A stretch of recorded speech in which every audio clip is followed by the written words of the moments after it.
Hi neighbor, welcome to Wild Homestead Living. I'm Kevin.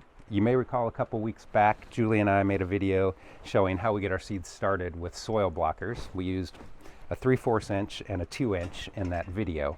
Well, the plants that we planted that day have grown quite a bit in the weeks since, and today they need a little bit more space for their roots. So we're ready now to pull out the big gun, which is our 4-inch soil blocker. So stay with me and I'll show you how I make the next stage of soil blocks using this device. So as you can see and probably hear, it's another beautiful day here in the Pacific Northwest. So we have set up our soil blocking station under some cover here to get out of the rain. As in our previous video, we have all the supplies here that we need to make the soil blocks, starting with the soil mix itself. Now we do have a separate video that shows how we mix this and what we put in it, so feel free to check that out if you have an interest. Next we have our sifter to get the large particles out of the soil so we can make a nice compact block.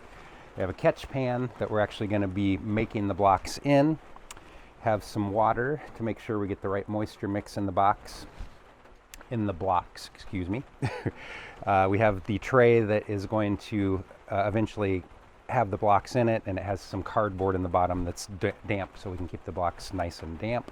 And then we have the most important piece of equipment, the soil blocker itself.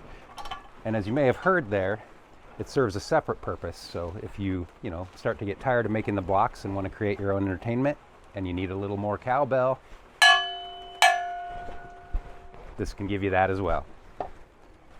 All right, so step one in making your soil blocks is to make sure you have some nicely sifted soil. So we're going to go ahead and do that just using this sifting tray.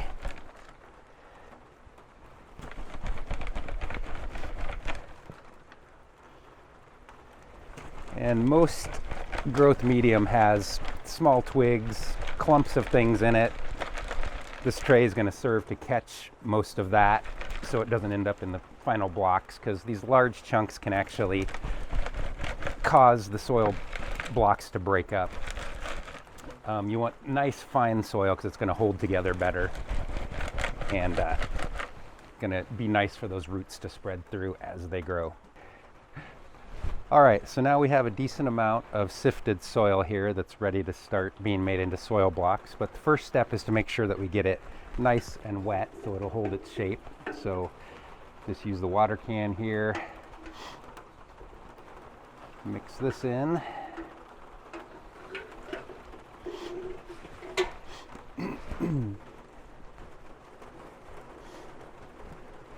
And it's probably going to take a little bit more water than you think it will.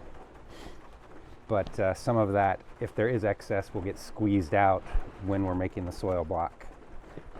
So, as I mentioned in the other video, if you enjoyed making mud pies as a kid, this is going to be right up your alley, as it is mine.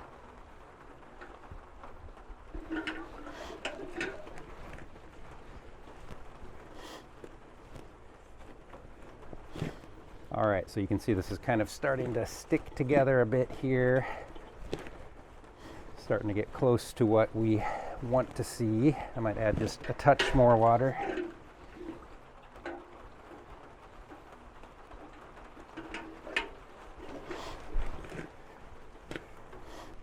All right, so we got our soil nice and wet now, and we're ready to start making the soil blocks with the 4-inch blocker.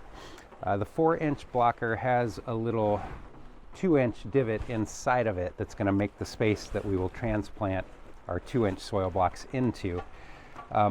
Because that's there, I actually usually recommend filling in the space in here first using the trowel.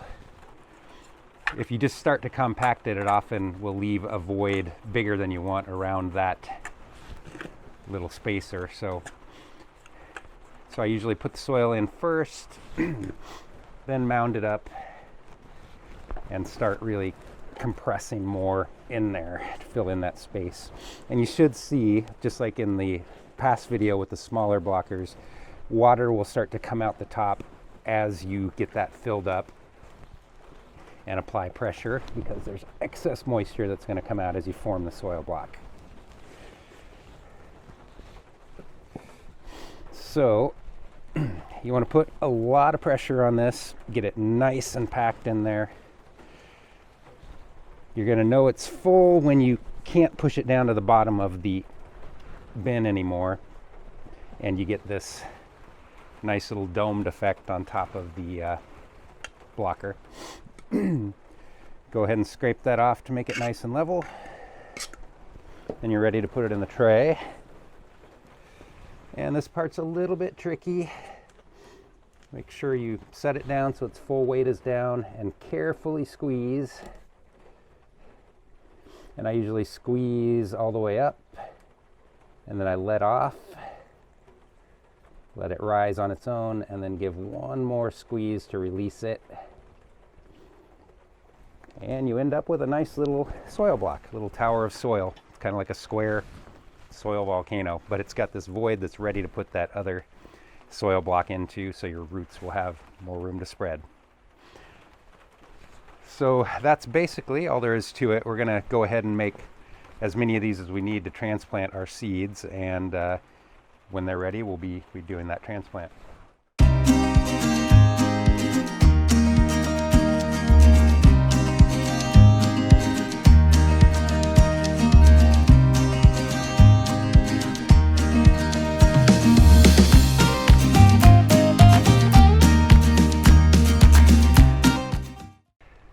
Alright, so it only took about 10 minutes or so to make 8 of these 4-inch soil blocks.